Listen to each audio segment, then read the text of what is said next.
What happens to me when I sell my business? Now that's a question that a lot of people ask, and we're not going to get into any psychological evaluation, but we mean more so from the acquiring company's perspective. Are they going to make you work in the boiler room for the next 10 years to earn all the proceeds of the deal? We're going to make sure that doesn't happen. On the other end of the spectrum, are they going to tell you to walk out the day of the closing with all of the money in a giant bag, and they're going to put a statue of you outside your building? Probably not going to happen as well. But what actually happens? What are the different flavors of what can happen? What are the different potential outcomes based on what you want to happen? We're going to dig through 5 potential avenues today in this video. I'm Arthur Petropolis, Managing Partner here at Hillview Partners.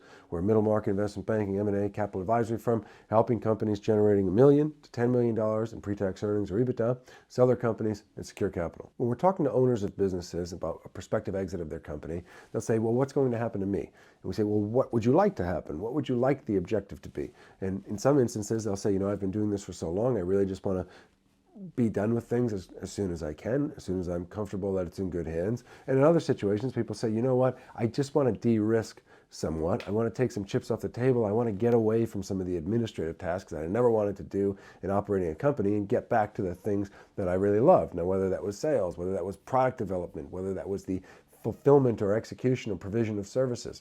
And so we really like to say, let's start with the objectives and work our way back to what type of sale it should be. And based on what type of sale it should be, you get the answer of what will happen to ownership. What will that transition plan, that phasing plan look like? And ideally, you want that outcome to line up with the objective. And so, starting on one end of the spectrum is the full sale of a business that you can walk away from in day one. And it happens, but I would say it happens very rarely that someone can purely just hand the keys over and walk out of the door. Now, it's not to say, and we'll get into it in the second category, that there's some forced labor of multiple years that goes on and on and on. And what we say is we want to avoid turning a business owner's ownership into a job, and we will avoid that at all costs. But there usually is not a business, there's usually not a business that's so operationally passive that one can just kind of sell the business as if it were a stock deal. And that's somewhat dictated by the size of businesses that we're working with, is that it's 1 to 10 million in EBITDA. They're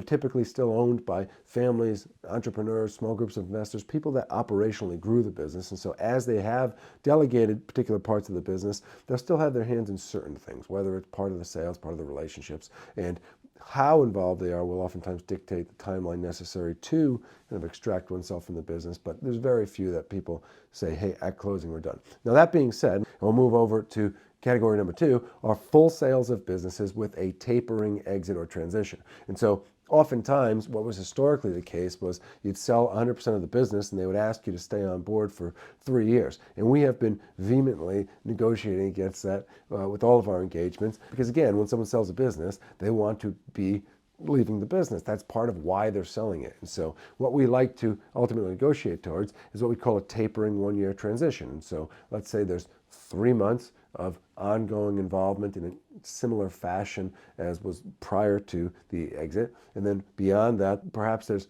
3 months of attending a weekly meeting. Then perhaps there's 3 months of potentially dialing into a conference once a week or every 2 weeks. And then after that, perhaps being available for a phone call. Because again, the people who are selling businesses want to see success. The people that are acquiring the businesses want to see success. And because of that, there is a willingness to help each other, but it just needs to be fair and equitable. And so that's typically the more often the case for called total sales of businesses. When someone is selling a business 100%, and that 100% sale can be structured in certain ways where it could be X amount of consideration at closing, then over a year there's a particular part of earnout or seller note, but ultimately it is the 100% exit of the equity ownership of the business. There usually will be an ongoing involvement, and we like to try to keep that to roughly a year period, and that's usually what ultimately becomes agreeable after some level of negotiation.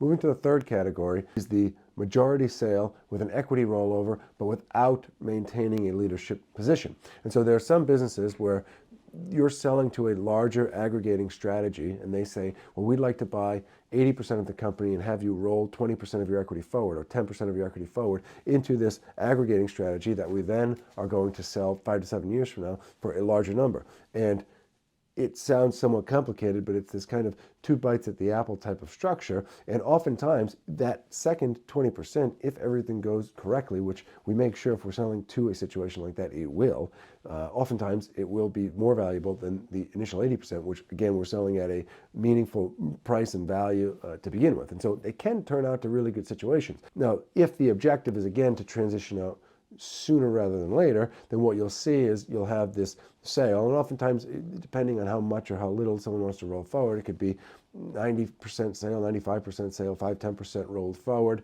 and then somewhat of a supporting role for that first year transition, similar to phasing, maybe a little more involved, and then exiting the business and the ultimate equity being monetized over some period of time down the track. And so these are really the three that we've already discussed, kind of categories where you can sell either the majority or the totality of a business and not have a leadership role on a post-transaction basis, but just pivot towards kind of a phase-out plan. And if that's the objective, it needs to be communicated clearly, it needs to be negotiated into all of the deal such that everyone's on the same page, and the moment the deal closes, this kind of wind down begins, which can be great if that's the objective. Now, the next two scenarios we're going to talk about are those in which ownership wants to maintain a leadership role. And really in those types of situations, you can have a majority sale or a minority sale. And so if you watched our video from earlier in the week relative to who are the types of buyers of companies, if you are being bought as a platform company upon which there will be further bolt-on acquisitions, oftentimes those are best suited for people who want to sell a majority of the business yet want to retain meaningful interest and want to maintain a leadership position. And so what we've seen in certain situations is a company makes between $3 and $5 million of EBITDA. It is acquired as the platform, and 80% of the company is purchased. The company ownership is rolling forward 20% of the business into this new holding company, and the owners or the sellers of the business are going to be the CEOs of the aggregation strategy for the next 5 to 7 years as they go out and find further things to buy and acquire, after which that totality or that aggregation of businesses is again sold again. And these can oftentimes be well suited for people who are, say, 50 to 55 years old. They say, I want to stick around this for another 5-7 years. However, I want to monetize all of my life's worth and net worth is tied up in this company. I'd like to take some chips off the table, yet still put all of this knowledge and wisdom and relationships that I have in mind, that I have to good use to further kind of enhance the remaining value of the business that I maintain. And that can really slot in well. And so, again, if that's the objective, then that's really the path that we try to pursue for clients in that realm.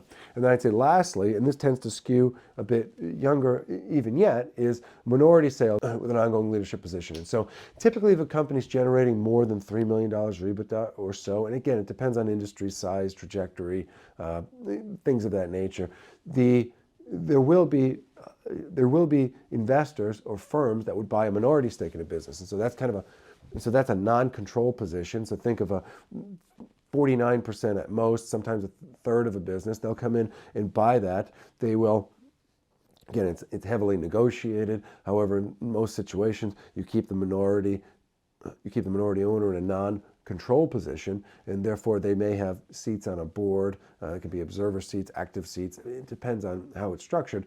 But the goal of those being that someone is able to monetize a portion of the business that they've developed, to bring on capital, both to take their own chips off the table. Other times the capital provider will provide all of the capital for growth as well, which can be a wonderful teammate to have. And oftentimes they're bringing in industry know-how, connections, relationships as well. And so it can really be an accelerant to the business, but the seller, if you will remain the leader of the business. And so again, let's walk through all 5 of these scenarios, and then that way we can kind of see on one end of the spectrum going to the other end of the spectrum in terms of control, in terms of how much you're selling, in terms of the desire for leadership. And you'll see that really selling a business is far more of a dial than a switch. There's a lot of different flavors of it. There's a whole spectrum of potential outcomes, and depending on what the objectives are, we can really custom tailor and make these bespoke. More to the reason why we've always said these need to be bespoke processes. These need to be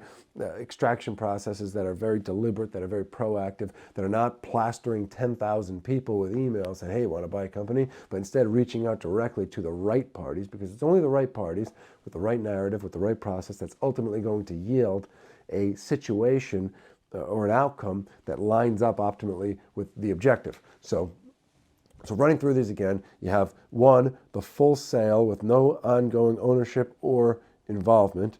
Again, fairly rare in the lower middle market. Two, the 100% sale, the full sale of a business with a tapering or brief transition period and no leadership position in the company. Three, a rollover of some piece of the equity with a majority sale, but again, not maintaining a leadership position in the business. And then pivoting over to the other side of the fence there, four, a majority sale of the business with an ongoing leadership position in addition to rolling over equity. And in those situations, it's oftentimes becoming the platform around which other things are bolted onto or added onto. And five is a minority sale and leading the charge. And oftentimes these are financing components to some degree, in the sense that they're not debt, but they are a way of monetizing a portion of ownership without taking on some of the pain of debt and allowing for future growth. And there's a lot of strategic implications in that as well, relative to the party bringing, let's say, more than just a check to the table.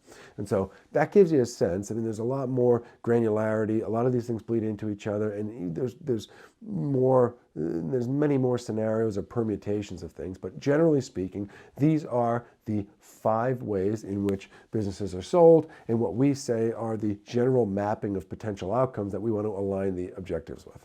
And so that's the thought for today. Hope the week continues to go well for everyone. Keep pushing forward. God bless. We'll see you next time.